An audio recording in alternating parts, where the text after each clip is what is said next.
एक बार जब श्री मैत्रेय जी और श्री विदुर जी का मिलन होता है गंगा तट पर,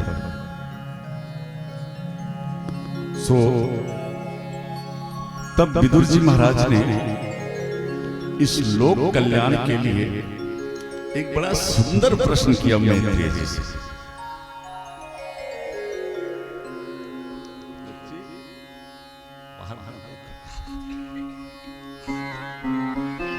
बड़ा सुंदर प्रश्न किया।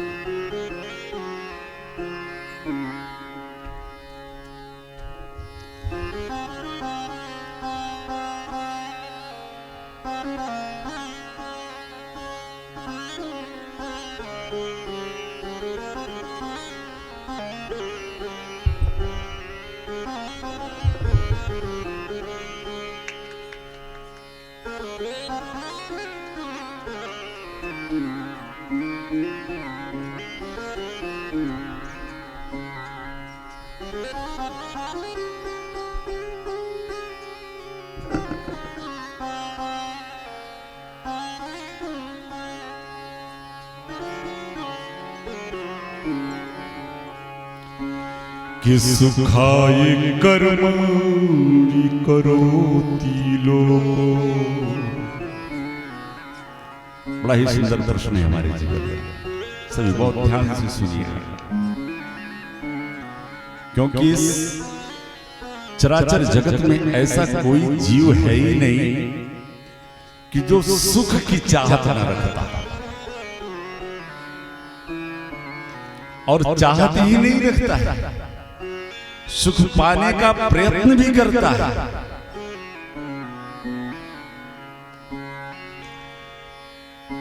विदुर जी महाराज मैत्रेय जी से कहते हैं, भगवान, संसार का प्रत्येक प्राणी सुख चाहता है।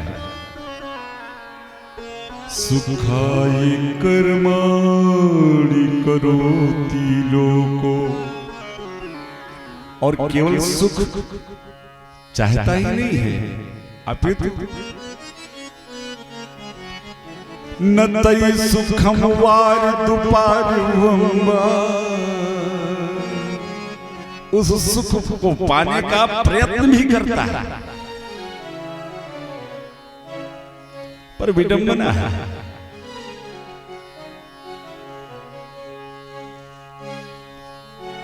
बिंदेत भूयस्तत्येव दुःखम्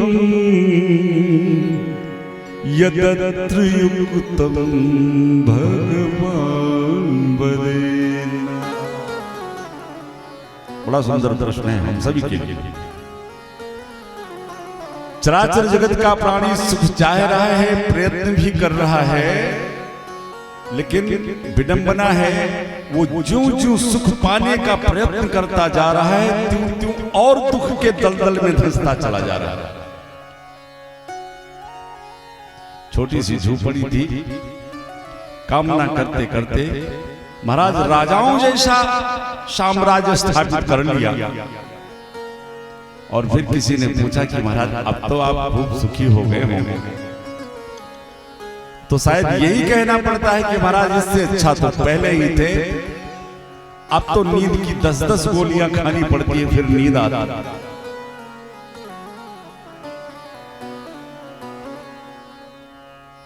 सुख की इच्छा, प्रयत्न, लक्ष्य को पा भी लेता है जीव, लेकिन फिर भी सुख नहीं मिल रहा है। श्री विदुर जी महाराज कहते हैं, आखिर जीव क्या करे तो उसको सुख मिले महाराज। बिंदेत भूयस्तत्येव दुःखम् यदत्र युक्तं भगवान वदेन। विदुर जी के इस प्रश्न को सुनकर मैत्रेय जी मुस्कुराए। विदुर जी, बड़ा सुंदर प्रश्न तुम्हारा। जीव प्रयत्न करता है सुख पाने की, लेकिन जहां वो सुख की तलाश कर रहा है, जिस संसार सागर में वो सुख की तलाश कर रहा है भैया विदुर, वहां तो सुख है ही नहीं, तो सुख मिलेगा कहां से? वहां तो सुख है ही नहीं। और जहां जो वस्तु है ही नहीं, वो कितनी भी ढूंढो मिलने वाली ना। यहां की स्थिति इस संसार सागर की, को तन दुखी को मन दुखी, को धन बिन रहते उदास, थोड़ा थोड़ा सब दुखी। और अगर सुख चाहिए वास्तव में, तो सुख तो भगवान के हमारे श्री चरणों में ही है। विदुर जी कह रहे हैं, मैत्रेय जी कह रहे हैं, विदुर जिस संसार सागर में यह प्राणी सुख की तलाश कर रहा है, इस संसार में सुख नहीं है। और केवल कहने की बात नहीं, ये तो भगवान ने भी घोषणा कर दिया है। गीता में भगवान ने स्पष्ट लिख दिया है, इस संसार सागर का एक नाम उन्होंने दिया, दुःखालयम शाश्वतम। यहां एक दुख आएगा, एक जाएगा, दूसरा आएगा। ये दुख का आलय है, यहां से दुख समाप्त नहीं हो सकता है।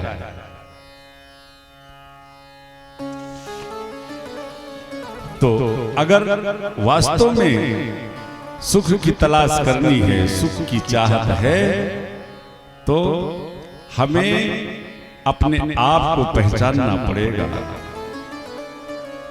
क्या ये पांच भौतिक शरीर जो विधाता ने हमारे लिए कुछ दिन के लिए निश्चित किया था, क्या ये हम हैं? जब तक हम अपने आप को पहचानेंगे नहीं, अरे वास्तव में हम तो उस ईश्वर के अंश हैं जो आनंद सिंधु सुख राशि है, उसी के अंश हम। और जब देखो तब हाय हाय, जब देखो तब दुख। ये जानते हैं क्या? इस देह में अहमता कर लेना, इस देह को मैं मान लेना, यही सबसे बड़ा दुख का कारण है। तो आइए अपने को पहचानने के साथ साथ चलते हैं हम लोग सभी ठाकुर जी के परम दिव्य लीलामृत में, क्योंकि यात्रा बड़ी लंबी है, बड़ा विस्तारित ग्रंथ है।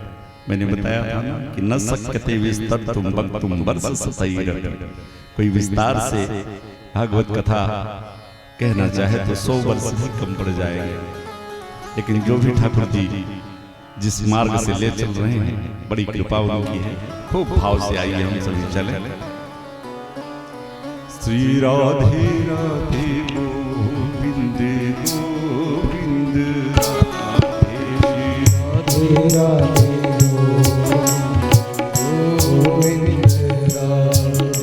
आज हमारे ये जो द्विवेदी जी हमारे साथ संगत करते हैं, वास्तव में बड़ा सुंदर सुंदर प्रश्न किया जाते हैं।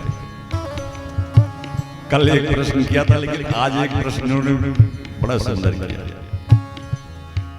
क्योंकि मानस का पाठ करते हैं ना, तो जब कोई चीजें देखिए, हम सभी पूजा पाठ करते हैं, लेकिन उसको एक अपना कर्तव्य मान करके करते हैं। पर नहीं, ये हमारा कर्तव्य है, पूजा करना हमारा कर्तव्य नहीं, हमारा प्रेम होना चाहिए। जीव इस दुनिया में जब आने लगा तो हमारे प्रभु ने इसको 2 चीजें दी थी।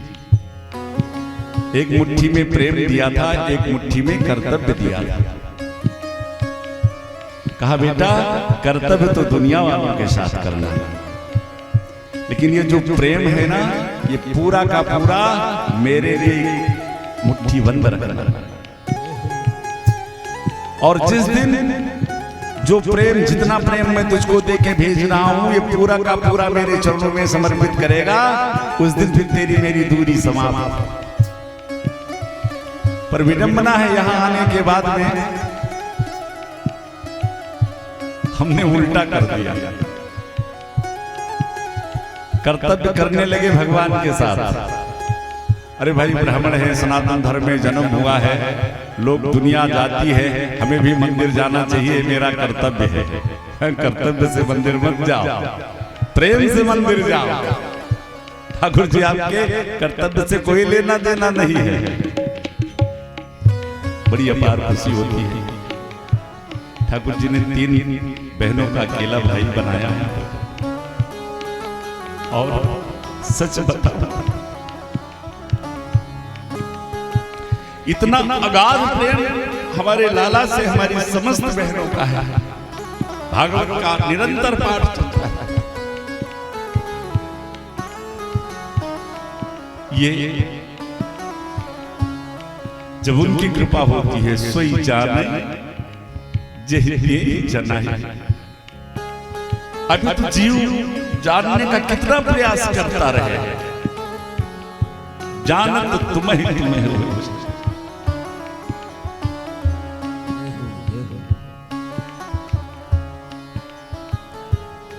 प्रेम अपने लिए दिया था ठाकुर जी ने, कर्तव्य दुनिया वालों के साथ करना। आके उल्टा कर देते हैं तो उसका बैड रिएक्शन हो जाता है। दुनिया आपके प्रेम की चाहत नहीं रखती, आपके कर्तव्य की चाहत रखती है। पत्नी को कब क्या चाहिए,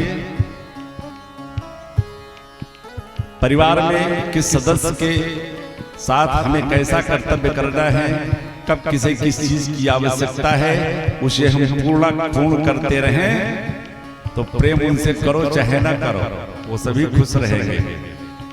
लेकिन देव लेव कछु ना।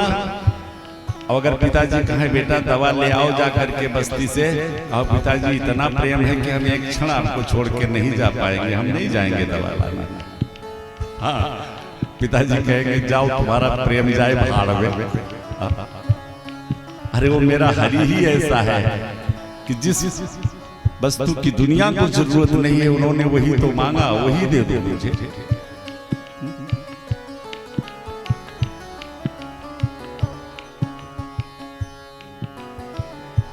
कल की सभा में हम सभी ने श्रवण किया हमारे लाला का प्रथम विवाह पराम्बा रुक्मिणी जी के साथ।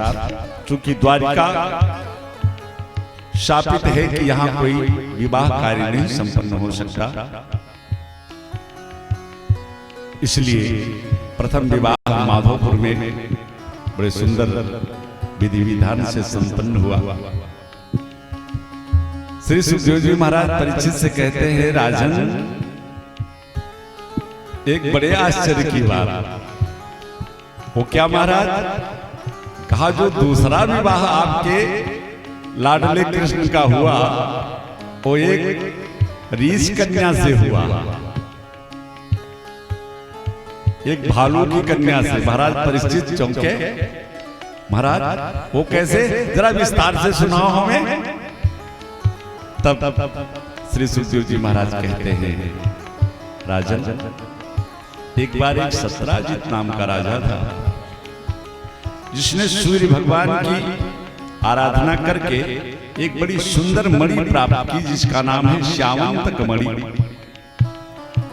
और उस मणि की विशेषता थी कि वो 60 भर सोना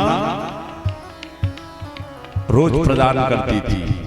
आज का ये 10 ग्राम वाला भार नहीं, एक भर का मतलब एक मन से होता था। 60 भार सोना वो मणि रोज प्रदान करती थी। एक दिन वो मणि सत्राजित गले में धारण करके द्वारिकापुरी में आया केशव से मिलने, और कन्हैया ने जब उसकी मणि को देखा तो कहा, अरे भाई राजन बड़ी सुंदर मणि तुम्हारे गले में। सत्राजित ने उसकी विशेषता भी बताई। द्वारिकाधीश ने कहा, भाई तुम परिवार में कितने लोग हो? सत्राजित ने कहा, महाराज मैं हूं, मेरा छोटा भाई है, मेरी बेटी है, पत्नी है, गिने चुने 4 लोग हो, और तुम 4 लोगों के बीच में इतने धन की क्या जरूरत है? एक काम करो, तुम इस मणि को द्वारिका के खजाने में जमा करवा दो, और इस मणि से जो अर्थ की प्राप्ति होगी उससे लोक कल्याण होगा, समाज कल्याण होगा, प्रजा का कल्याण होगा। पर सत्राजित नहीं माना। नहीं दिया मणि, चला गया। संयोग से अगले दिन उसके छोटे भाई ने उसी मणि को धारण करके वन में गया विहार करने, और वहां एक शेर ने उसको मार करके वो मणि ले ली। 2 दिन 4 दिन जब सत्राजित का भाई नहीं आया, तलाश किया गया, कहीं नहीं मिला। वन में जाके देखा तो सत्राजित की लाश मिली, उसके भाई की लाश मिली। अब सत्राजित ने भगवान को कलंक लगा दिया कि द्वारिकाधीश ने मेरे भाई को मार करके उस मणि को रख लिया अपने पास। और ये बातें बहुत जल्दी फैलती हैं। अच्छी बात कोई हो तो वो चाहे फैलते फैलते फैलते। द्वारिकाधीश के कान में आवाज आई, दाऊ भैया से कहा, भैया इसने तो बड़ा कलंक लगा दिया। देखिए भगवान थे, चाहते तो अपने संकल्प मात्र से इस कलंक को मिटा सकते थे, लेकिन नहीं। धर्म है, आपको किसी के ऊपर अपने प्रभाव से, अपने बल पराक्रम से किसी बात को अगर आप बिना उसका निराकरण किए दबा दो तो लोग मुंह पे बोले भले ना, लेकिन मन में तो रहेगी। भगवान ने कहा इसका निराकरण करना चाहिए। सो एक दिन भगवान तलाशते तलाशते जंगल में पहुंचे, तो उस जंगल में जहां सत्राजित का भाई मरा पड़ा था, वहां एक शेर, कुछ दूर पर जाने के बाद में एक शेर की लाश मिली, और वहां से एक रीछ के जाने के पग चिन्ह दिखाई दिए। भगवान उसी पग चिन्ह को देखते देखते पहुंच गए एक गुफा के पास, और उस गुफा के द्वार पर देखा कि उस मणि को एक रीछ कन्या लेकर के खेल रही है द्वार पर बैठी। सो भगवान ने उस रीछ कन्या से जब वो मणि लेनी चाहिए तो कन्या चिल्ला उठी, और उसकी आवाज सुनकर अंदर गुफा में रीछराज श्री जामवंत जी, जो कि त्रेता से द्वापर तक अभी इंतजार कर रहे थे ठाकुर जी का, आ गए। ठाकुर जी को पहचाना नहीं। मल्ल युद्ध प्रारंभ हुआ। महाराज 15 दिन तक युद्ध चलता रहा, एक पखवाड़े तक।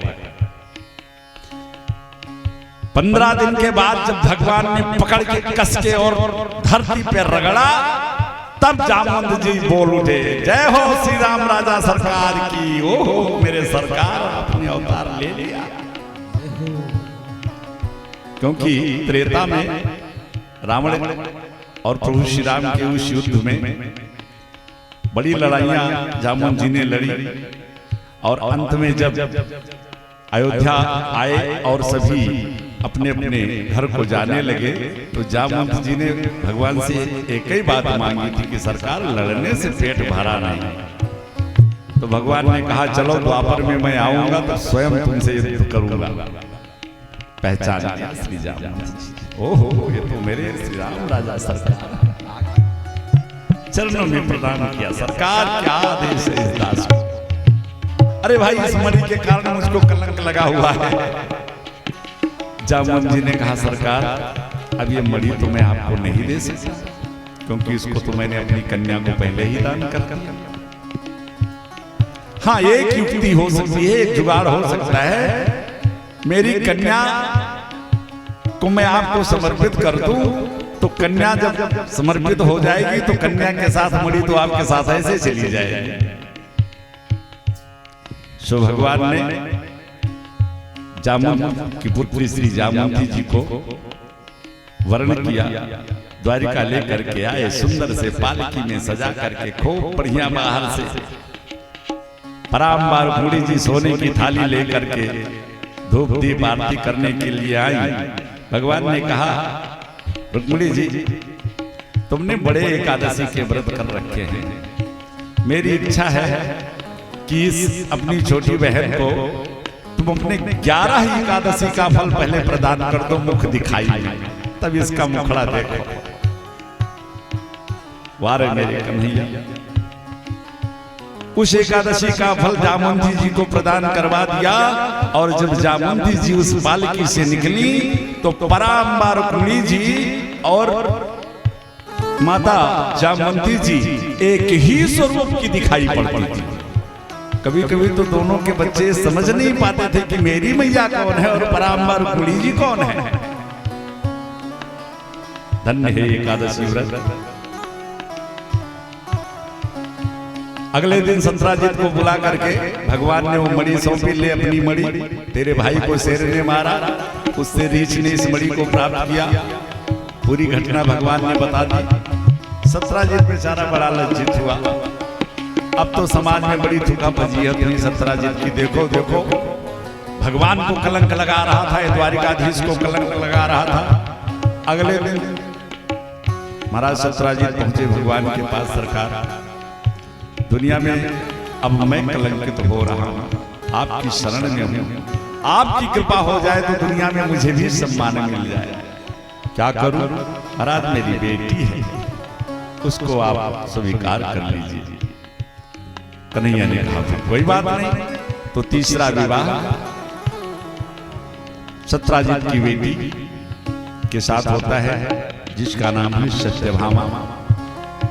भगवान ने कहा तेरी बेटी को तो मैं स्वीकार कर लूंगा, पर अब वो मणि में तेरी नहीं स्वीकार करूंगा।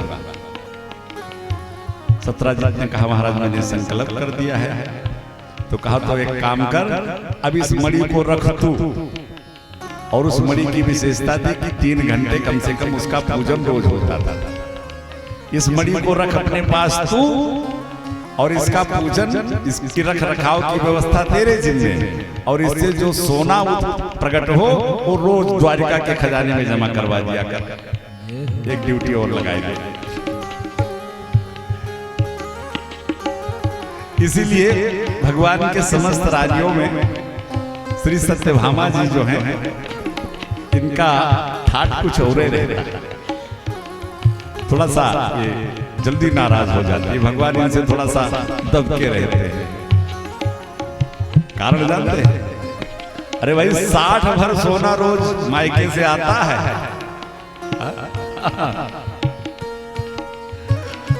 तो हमारे भी घर में देखो, जो हमारे माता पिता अच्छा खासा गिनवाए लेते हैं, तो फिर बेटियां आती तो अपनी हनक तो दिखाएंगी।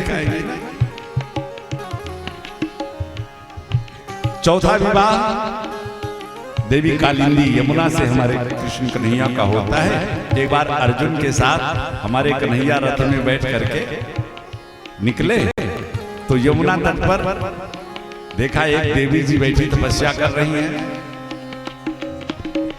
कन्हैया ने कहा अर्जुन देखो ये कौन सी देवी जी हैं जो तपस्या कर रही हैं, किस लिए तपस्या कर रही हैं? अर्जुन गए तो कालिंदी ने अपना परिचय दिया। द्वारिकाधीश को पति रूप में पाने के लिए तप कर रही हूँ। कन्हैया के पास अर्जुन जाकर के कहते हैं सरकार इस समय आपके योग नक्षत्र बहुत बढ़िया चल रहे हैं, देवी जी आपको पाने के लिए तप कर रही हैं। तो कन्हैया ने कहा फिर मिलवाओ, क्या बात। चौथा विवाह कालिंदी के साथ हुआ, सूर्यपुत्री कालिंदी।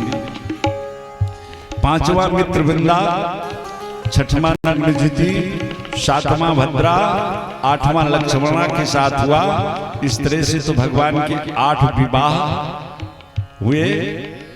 और एक भौमासुर नाम का राक्षस है जिसने निश्चित किया है कि मैं जब 20,000 कन्याएं मेरे जेल खाने में आ जाएंगी तो मैं उन 20,000 कन्याओं से एक साथ विवाह करूंगा। जिस भी राजा के ऊपर चढ़ाई करता है उसकी कन्या का हरण करके लाता है जेल में।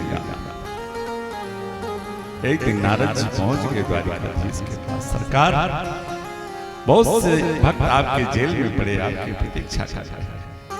भगवान पहुंचे भौमासुर के यहाँ, उसका वध करके और 16,100 कन्याएं उसके जेल में बंद थी, उन सभी को मुक्त कराया।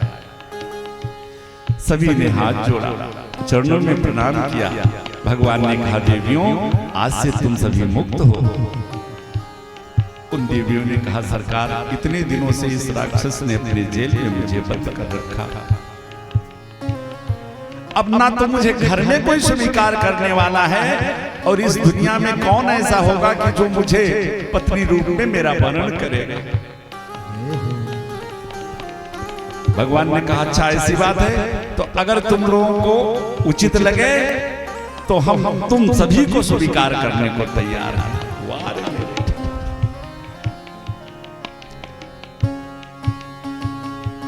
और भाई भगवान तो उसी के होते हैं कि जिसका कोई नहीं होता। द्रौपदी जब चारों तरफ से निराश हो गई, तब मेरे ठाकुर जी प्राप्त होते कि जिसका कोई नहीं इस जग में उसका मीत कन्हैया, जिसका कोई नहीं इस जग में उसका मीत कन्हैया, जिसका कोई नहीं इस जग में उसका मीत कन्हैया। बंसी बजैया रास रचैया काली नाग नथैया, बंसी बजैया रास रचैया काली नाग नथैया।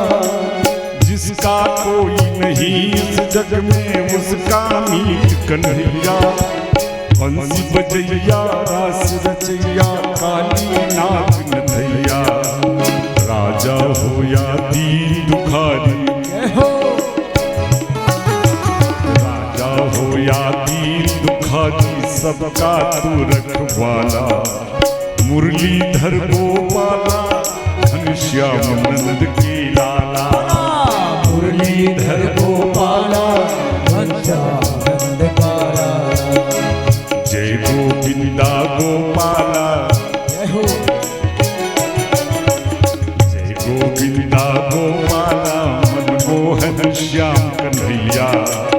मुरलीधर गोपाला घनश्याम नंद के लाला, मुरलीधर गोपाला घनश्याम। श्री राधे।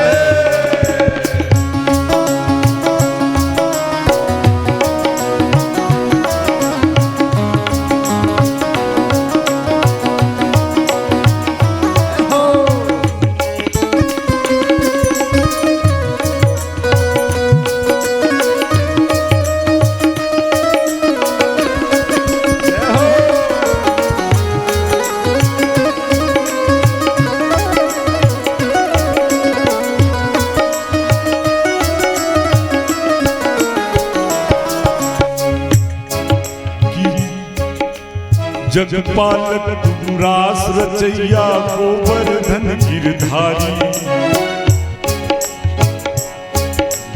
जगपालक तुम रास रचैया गोवर्धन गिरधारी। कितने नाम तेरे लटवर तू श्यामल कृष्ण बिहारी। जगपालक तुम रास रचैया गोवर्धन गिरधारी।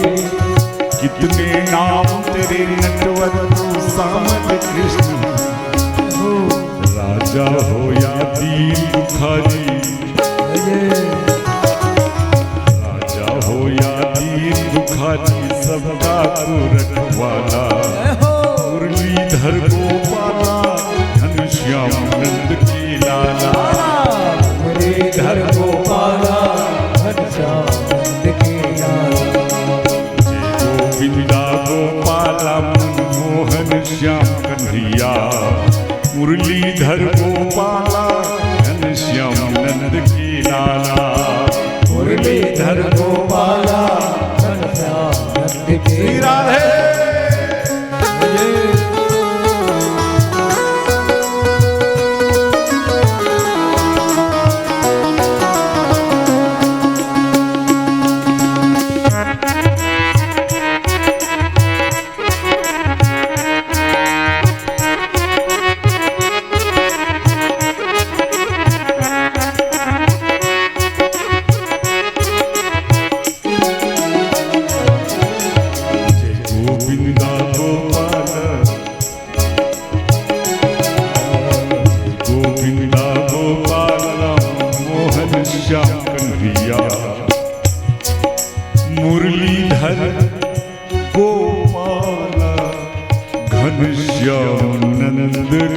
नारायण। बोलो भक्तवत्सल भगवान की